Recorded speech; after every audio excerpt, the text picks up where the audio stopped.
안녕하세요. 우선미입니다. 리스트 뷰 이어서 설명드리겠습니다.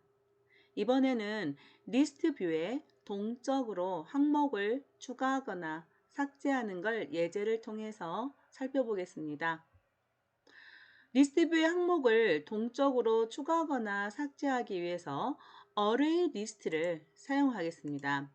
자바에서 우리가 컬렉션이라고 하는데요. 자바에서 자료 구조를 웬만큼 만들어 놓고 있습니다. 그 중에 선형 구조로서 많이 쓰는 게 어레이 리스트입니다. 이 t는 당연히 타입을 넣으시면 되겠죠.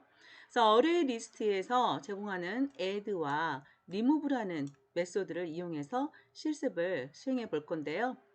일단 XML 코드에서 edit 텍스트 부분, 그리고 항목을 추가하기 위한 버튼 부분, 이렇게 또는이 아니고 그 아래쪽에는 아이템들을 나타내는 리스트 뷰,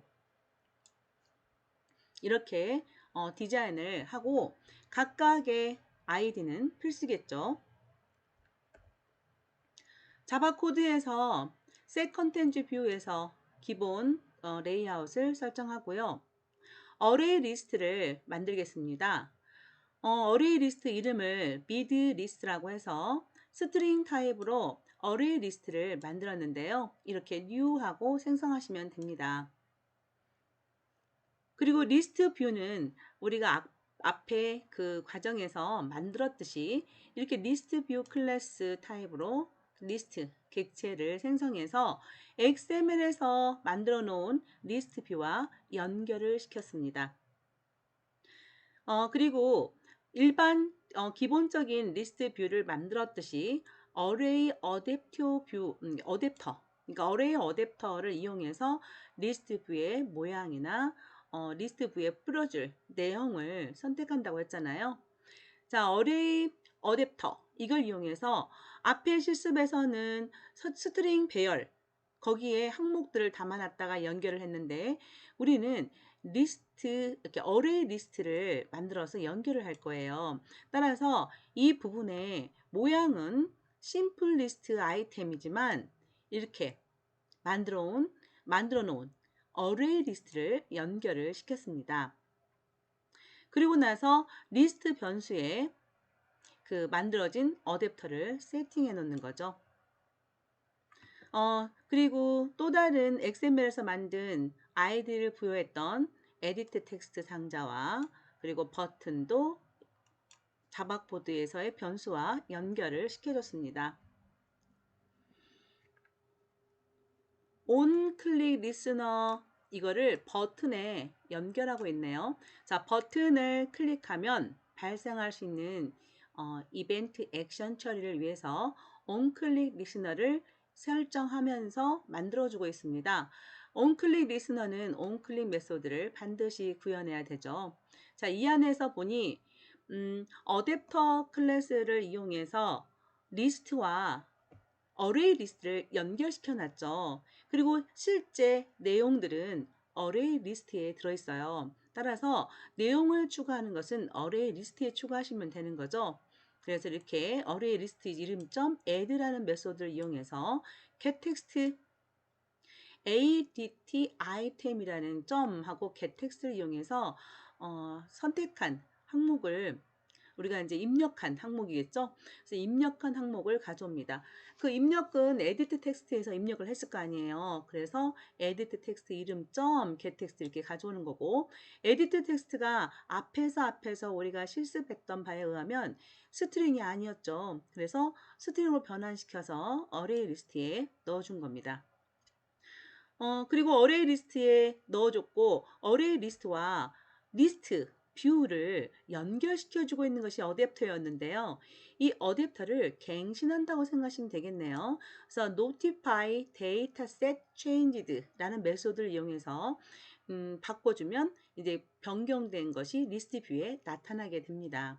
그래서 과정을 다시 한번 정리하면 어레이 리스트를 이용할 것, 그리고 어레이 리스트와 그리고 화면에 보여지는 리스트 뷰, 이거를 어댑터가 연결시켜 줍니다. 따라서 어레이 리스트에 내용을 추가하게 되면 어댑터의 notify dataset changed라는 메소드를 이용해서 갱신을 시켜주면 화면에 보여지게 됩니다. 그 다음에 나오는 리스너도 하나 더 있는데 이것은 리스트에 연결되어 있네요. 즉 리스트 뷰에 연결되어 있는데요. set on item long click. 이거는 리스트 뷰에서 있던 아이템들을 클릭했을 때 발생할 수 있었던 그 리스너 기억하시죠? 기본 우리 리스트 뷰 만들 때 썼잖아요. 근데 거기에 long이 붙었네요. 이거는 길게 클릭했을 때, 즉 앞에서는 클릭했을 때 선택하는 효과를 가져왔는데 이거는 길게 선택하면 어떠한 일을 하는 건지 한번 살펴보겠습니다. 이 안에서 이게 어레이 리스트잖아요. 리스트에 있는 remove 메소드를 이용해서 이 포지션이라는 인테저 값을 이용해서 삭제를 하고 있네요. 즉 여기 에디트 텍스트에서 입력을 한 다음에 항목 추가 버튼을 누르면 리스트에 추가가 되게 보이는 거고요. 즉 어레이 리스트에 추가를 했다가 리스트 뷰에 갱신시켜 주는 것이고 여기 항목을 길게 클릭을 하면 삭제하는 역할을 합니다. 여기서 삭제를 시키고 즉 리스트에서도 삭제를 시킨 다음에 화면에서도 삭제된 게 보여야겠죠? 그래서 다시 어댑터에 있는 Notify Dataset Change들을 호출해서 갱신해서 보여주게 그렇게 만드는 과정이 되겠습니다. 이 함수는 그러니까 이 메소드는 불리언 타입을 리턴하니까 return false에서 완성하면 이렇게 그럼 이 프로그램은 간단하게 내용을 입력해서 항목 추가 버튼을 누르면 리스트에 이게 항목에 들어가고 그리고 리스트 뷰에서 길게 클릭하면 삭제되는 그런 예제가 되겠네요. 이렇게 해서 이제 그리드 뷰로 넘어가기 전에 다시 한번 정리를 하겠습니다. 우리가 리스트 뷰를 많이 쓰이는 그런 형태잖아요.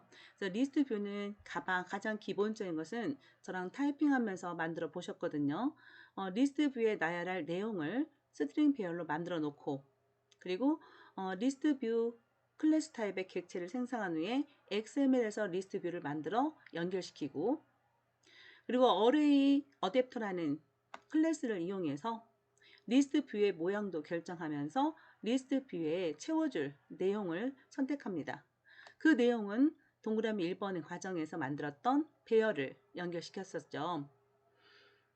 그리고 이 만들었던 2번에서 만들었던 리스트 뷰의 그 객체 변수 있죠. 그 변수에 이 어댑터를 세팅해주고 그리고 그 항목들을 클릭했을 때 발생할 수 있는 동작들을 리스너로 구현해서 연결시켜주면 세팅시켜주면 됩니다. 그리고 두 번째로 살펴본 동적으로 추가 삭제되는 것은 어레이 리스트를 만들어서 그리고 어댑터를 이용해서 또 연결하시면 됩니다. 이때 추가는 어레이 리스트에 추가를 한 후에 그리고 어댑터에 있는 changed 하는 그 메소드를 이용해서 그 리스트 뷰를 갱신시켜주는 방식으로 하시면 되겠습니다. 자, 이렇게 해서 리스트 뷰는 다 살펴봤고요. 다음 영상에서 그리드 뷰를 같이 만들어 보도록 하겠습니다. 수고하셨습니다.